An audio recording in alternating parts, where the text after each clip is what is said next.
میں ایک 40 سالہ خاتون ہوں۔ میری زندگی اپنے 2 جوان بیٹوں اور ایک اکلوتی بیٹی کے گرد گھومتی ہے۔ میری بیٹی جس کا نام شازیہ ہے، میری آنکھوں کا تارا ہے۔ میں نے اسے بڑے ناز و نام سے پالا ہے۔ اس کی ہر خوشی کے لیے میں نے اپنی جان تک قربان کرنے کی کوشش کی ہے۔ شازیہ کی شادی کو صرف 3 ماہ ہوئے تھے۔ جب اس کا رشتہ آیا تو میں نے اپنے داماد عرفان کو پہلی نظر میں پسند کر لیا تھا۔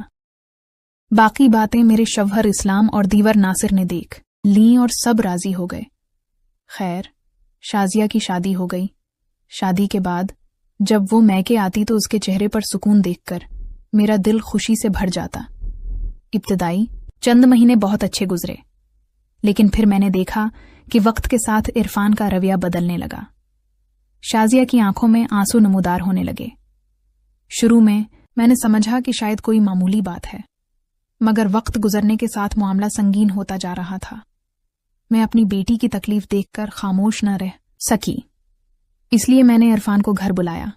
دوپہر کا وقت تھا۔ اسلام بیمار تھے اور اپنے کمرے میں سو رہے تھے۔ میرے بیٹے دفتر میں تھے۔ گھر میں مکمل سناٹا تھا۔ جب عرفان آیا تو میں نے اسے ڈرائنگ روم میں بٹھایا، کچھ کھانے پینے کا سامان رکھا اور سیدھا بات پر آ گئی۔ میں نے کہا، بیٹا، تمہارا رویہ شازیہ کے ساتھ کچھ عجیب سا ہو رہا ہے، کیا بات ہے؟ عرفان نے میری طرف دیکھا، ہلکا سا مسکرایا اور کہنے لگا، ایسی کوئی بات نہیں۔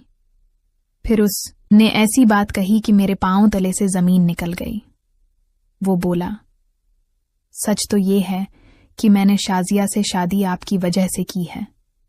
میں اس کی بات سن کر حیران رہ گئی۔ میں نے کہا، تمہاری بات کا کیا مطلب ہے؟ وہ کہنے لگا، مجھے آپ پسند تھیں، لیکن ظاہر ہے آپ شادی شدہ ہیں اور آپ کے بچے بھی ہیں۔ میں نے شازیہ سے شادی اس لیے کی تاکہ آپ کے قریب رہ سکوں۔ میں گمسم بیٹھی رہی۔ اس کی بات سن کر میرا دل جیسے رک گیا تھا۔ عرفان نے بات آگے بڑھائی اور کہا، مجھے شازیہ میں کوئی دلچسپی نہیں۔ اگر آپ مجھے نہ ملیں تو یاد رکھیں، میرا اور شازیہ کا تعلق صرف نام کا رہ جائے گا۔ میں نے اسے روکنے کی کوشش کی اور کہا، یہ غلط ہے، میں تمہاری ساس ہوں۔ مگر وہ ہنس کر بولا، آپ ایک عورت بھی ہیں اور میرا دل رشتوں سے آزاد ہے، فیصلہ آپ کے ہاتھ میں ہے۔ یہ کہہ کر وہ اٹھا اور ہمارے گھر سے چلا گیا۔ اس کے جانے کے بعد میں سوچ میں ڈوب گئی۔ ایک طرف بیٹی کی خوشی اور گھر کا سوال تھا، دوسری طرف یہ عجیب شرط۔ لیکن اس کی باتوں میں جو ضد اور ارادہ تھا، اس سے مجھے اندازہ ہوا کہ وہ پیچھے ہٹنے والا نہیں۔ میں کافی دیر تک ڈرائنگ روم میں بیٹھی رہی، سوچتی رہی کہ میں یہ کیا سن رہی ہوں۔ وہ داماد جس پر میں نے بھروسہ کیا، جو میری بیٹی کا شوہر ہے، وہ مجھ سے ایسی بات کہہ رہا تھا۔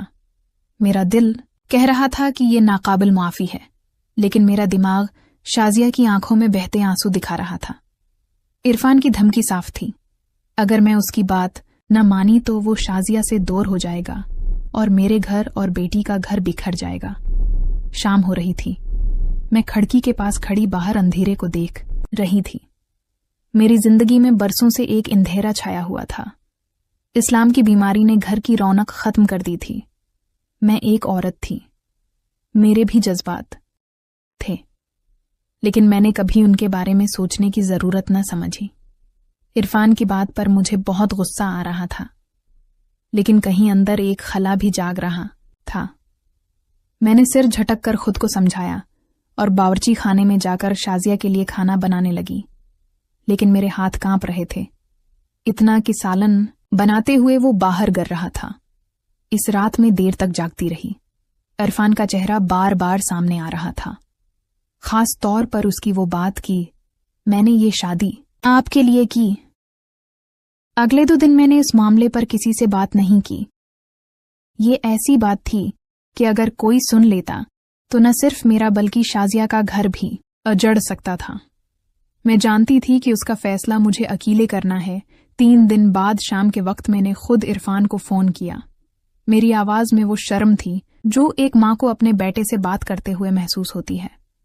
میں نے گہرا سانس لیا اور کہا، میں نے بہت سوچا، شازیہ کی خوشی اور گھر کی خاطر میں تمہاری شرط ماننے کو تیار ہوں، لیکن میری ایک شرط ہے، یہ سب صرف ایک بار ہوگا، اس کے بعد تم شازیہ کے ساتھ پہلے جیسا رویہ رکھو گے۔ وہ زور سے ہنس پڑا اور کہنے لگا، اب فکر نہ کریں، جب وجہ بدل جائے گی تو میرا رویہ خود بخود بدل جائے گا۔ میں نے فون بند کیا، لیکن میرا دل بہت تیز دھڑک رہا تھا، جیسے میں نے کوئی بہت بڑا فیصلہ کر لیا ہو۔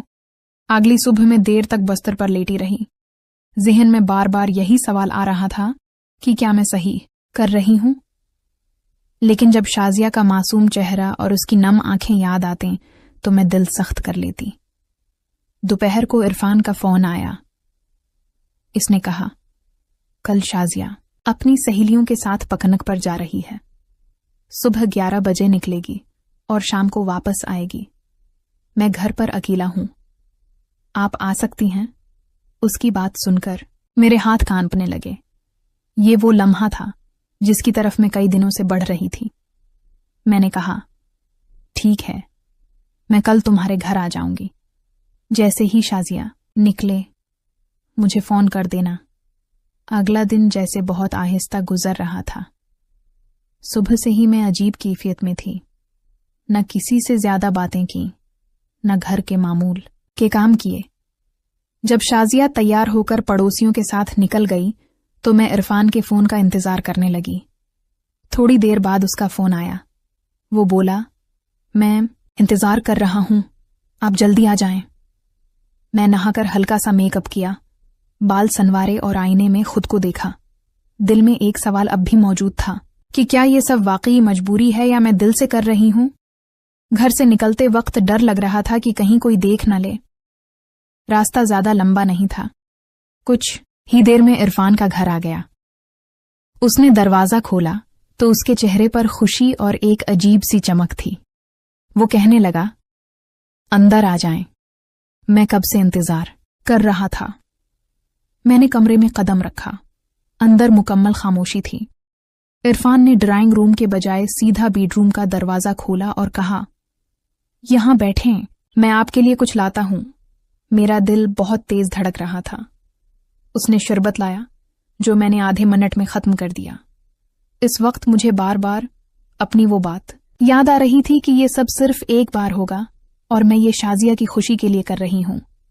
لیکن عرفان کی آنکھوں میں جو اطمینان اور فتح کا احساس تھا وہ صاف نظر آ رہا تھا۔